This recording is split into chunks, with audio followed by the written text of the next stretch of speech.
Beijing expands political campaigns inside Catholic churches.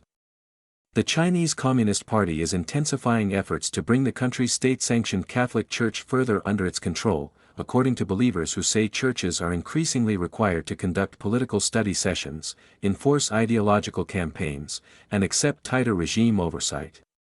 The CCP recognizes only one official Catholic Church, overseen by the Chinese Catholic Patriotic Association and the Bishops' Conference of the Catholic Church in China, both of which operate under the CCP's supervision rather than the Vatican. Recent meetings held by official Catholic organizations in the provinces of Guangdong and Jiangsu called on clergy and lay leaders to advance Beijing's policy of the Sinicization of religion and implement what authorities describe as strict governance of religion, campaigns that critics say are steadily transforming churches into extensions of the party's political system. Chinese Catholics told the Epoch Times that the latest directives reflect a broader effort to replace religious autonomy with political loyalty to the CCP. They spoke on condition of anonymity or only publishing their surnames out of fear of reprisal.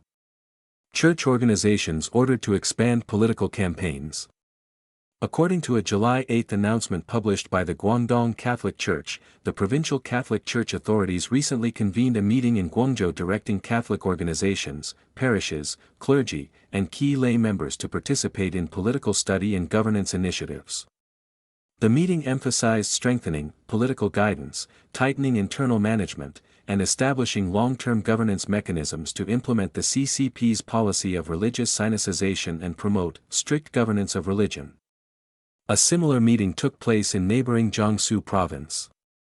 According to the official China Catholic website, Jiangsu's Catholic Church authorities held a provincial leadership meeting in Nanjing on July 2 that required participants to study Chinese leader Xi Jinping's speech marking the CCP's 105th anniversary, the party's newly enacted ethnic unity law, directives issued during a national meeting of religious organizations, and several policy documents released by China's official Catholic leadership. A Chinese Catholic man in Shenzhen told the Epoch Times the regime's control over churches has tightened dramatically during the past decade. They've been pushing the sinicization of religion for years, he said. They installed multiple surveillance cameras outside the church entrance, and cameras inside the church as well. They say it's for church security, but I think that's just an excuse. He said official Chinese Catholic organizations now regularly require believers to study Xi's speeches and political directives. It's gone too far, but there's nothing we can do, the man said. A Catholic for more than 40 years, he said he has watched party disciplinary language gradually enter church administration. They constantly tell us to study regulations and religious laws. We also have to make political statements supporting certain policies, he said. Representatives from the Patriotic Association attend every Massachusetts. I feel they're there to monitor us. Another Catholic in Shenzhen, identified only by his surname Li, told the Epoch Times that political study sessions have become increasingly common in churches. Authorities don't allow us to have contact with foreign churches, he said. They're especially concerned about Catholics from Taiwan and South Korea. We're forbidden from communicating with them. Li also said priests have been required to surrender their passports and face severe restrictions on overseas travel. If they apply for a passport, it usually isn't approved, he said.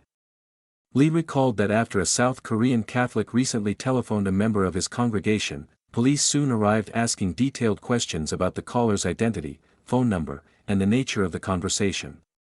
Political study replaces religious activities.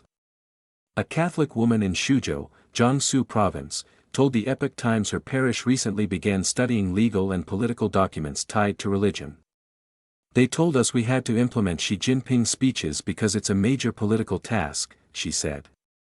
In the past, we went to church mainly for Mass and confession. Now the church has to cooperate with government demands. It feels less and less like a place of faith, but believers don't dare object. She first introduced the concept of the sinicization of religion during a National United Front work conference in 2015. Since then, the policy has been incorporated into China's approved religious doctrines. Political activities, including national flag-raising ceremonies and singing the national anthem, have become increasingly common at churches, mosques, and Buddhist temples. The regime also ordered architectural changes at some mosques, including the removal of traditional domes. Believers say government oversight extends well beyond ideological campaigns. On November 30, 2025, a Catholic church in Xuchang, Hunan Province, allowed minors to enter the church to play piano and participate in worship services, according to China Aid, a Texas-based nonprofit advocating religious freedom in China. 2 days later, the local Catholic Affairs Committee and Catholic Patriotic Association, both overseen by CCP authorities, ordered the church to suspend services immediately and submit rectification measures. Officials temporarily posted a government closure notice at the church entrance. A member of an underground church in Shaanxi province told the Epoch Times that political campaigns inside the regime's official churches are also laying the groundwork for increased pressure on congregations that refuse to register with the state. They first tighten control over the official churches, then turn around and demand underground churches follow the same model, he said. If you register, you have to accept management by the Patriotic Association. If you don't register, they say you're operating illegally. Vatican agreement remains a source of debate. For decades, Beijing has required Catholics to worship only in churches affiliated with the state-controlled Catholic Patriotic Association, while underground churches that remain loyal to the Vatican have faced sustained regime pressure. In 2018, the Vatican and Beijing signed a provisional agreement governing the appointment of Catholic bishops. The contents of the agreement have never been made public, and it has been renewed several times. In October 2024, the Vatican announced that both sides had agreed to extend the accord for another 4 years. A Beijing-based critic of China's religious policies told the Epoch Times that the agreement has enabled the CCP to further marginalize underground churches while presenting the state-controlled church as the country's only legitimate Catholic institution. Wu Ting contributed to this report.